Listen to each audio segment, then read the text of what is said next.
جھوٹ بولنا گناہ کبیرہ ہے، یعنی بڑے گناہوں میں سے ہے، لیکن جھوٹ بولنا کتنا آسان ہو گیا آج کل۔ فون آیا، کہاں ہو؟ گھر میں بیٹھے ہوئے، وہ میں باہر ہوں۔ کتنا آدمی بولتے ہیں، آپ کو نہیں کہہ رہا خدا نہ خاصہ کہ آپ سمجھے، نہیں، رستے میں ہو، کتنی دیر میں پہنچ رہا ہوں؟ بس 5 منٹ میں پہنچ رہا ہوں، پتہ نہیں کہاں ہوگا۔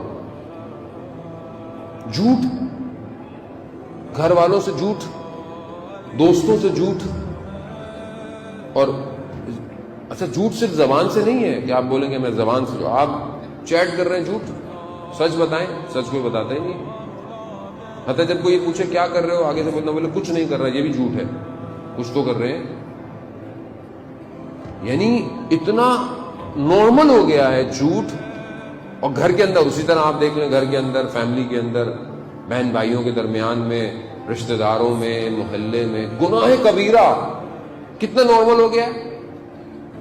جھوٹ بولنے والے کے منہ سے بو نکلتی ہے، تعفن کی بدبو آتی ہے جو ملائکہ کو اذیت کرتی ہے، ہمیں نہیں آتی۔ کیوں؟ کیونکہ ہم سب ایک جیسے ہو گئے، ہم سب ایک جیسے ہو گئے۔ اب آپ سوچیں کہ آدمی زبان سے ہی سچا نہ ہو اور مانتا کس کو ہے؟ اس کو جو اپنی نبوت سے پہلے صدیق اور امین تھا۔ کیوں؟ کیونکہ ہمیں عادت ہو گئی ہے، ہم سچائی کو فیس نہیں کر سکتے۔ سچ کیسے بولے؟ ماں باپ سے انسان جھوٹ بولتا ہے، کہاں تھے، کب تھے، کیا تھے۔ عزیزان محترم، اوپر سے جب یہ جو سوشل میڈیا ہے یہ اور انسان کو جھوٹا بنا دیتا ہے کہ انسان کی شکل کیسی ہوتی ہے، 4 فلٹر لگا کے اپنے آپ کو جھوٹا کر کے دکھاتا ہے، دیکھیں میں کتنا خوبصورت ہوں۔ ایسی ہے اور کیا ہے، مطلب جھوٹ ہے۔ یہ دیکھ کر لوگ جب گھر میں پہنچتے ہیں تو وہاں تو کوئی اور تھا، یہاں کوئی اور ہے۔ جھوٹ ہے عزیزان محترم، یعنی دنیا نے ویسی جھوٹ کا بازار گرم کیا ہوا، ہم اور گرم جھوٹے ہو گئے۔ یعنی جھوٹ اپنی شکل بدل رہا ہے لیکن ہم محسوس نہیں کر رہے۔ اس جھوٹ کے ساتھ یہ تو ایک چیز ہے نا، جو ابھی تو بہت کچھ ہے، یہ ایک نارمل سی بات ہے۔ دیکھو میں مطلب مجھے بھی بولتے ہوئے وہ لگ رہا نارمل سی بات ہے، مگر نارمل ہے یہ، نارمل نہیں ہے، یہ فساد ہے، یہ برائی کی وہ چابی ہے جس سے کئی برائیاں جنم لیتی ہیں۔ یعنی ایک جھوٹ کئی جھوٹ چھپانے پڑ جاتے ہیں آپ کو، ایک جھوٹ بولتے ہیں آپ۔ عزیزان محترم، بچوں کو تربیت کیا دیں ہم لوگ؟ فون آیا، بچے کے سامنے جب ہم جھوٹ بول رہے ہو تو اس سے امید رکھیں گے ہم کہ سچ بولے گا کل؟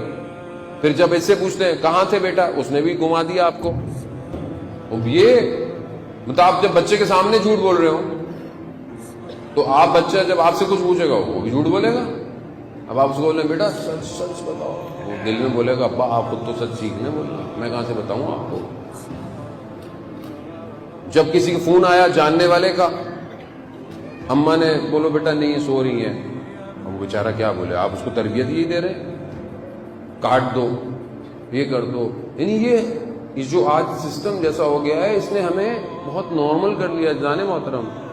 اور بظاہر انسان جب ایک چیز غلط کہے گا اور خدا نہ خواستہ یہی جھوٹ آپ کے معاملات میں آ جائے، آپ کے بزنس کی لین دین میں آ جائے، آپ کے ناپنے تولنے میں آ جائے، آپ کی تعلیمات میں آ جائے، آپ کے کام میں آ جائے، تو وہ سارا کام حرام ہو گیا۔ 1 روپیہ بھی اگر اس جھوٹ کی وجہ سے آیا تو مال کو آلودہ کر دیا۔ اب اس کی وجہ سے جو آپ نے چیز خریدی اور کھائی وہ لقمہ حرام ہو گیا۔ اب جب وہ لقمہ آپ کے وجود میں گیا تو پھر کس طاقت کے ساتھ آپ کھڑے ہو کر اس رب کی عبادت کریں گے؟ انسان آلودہ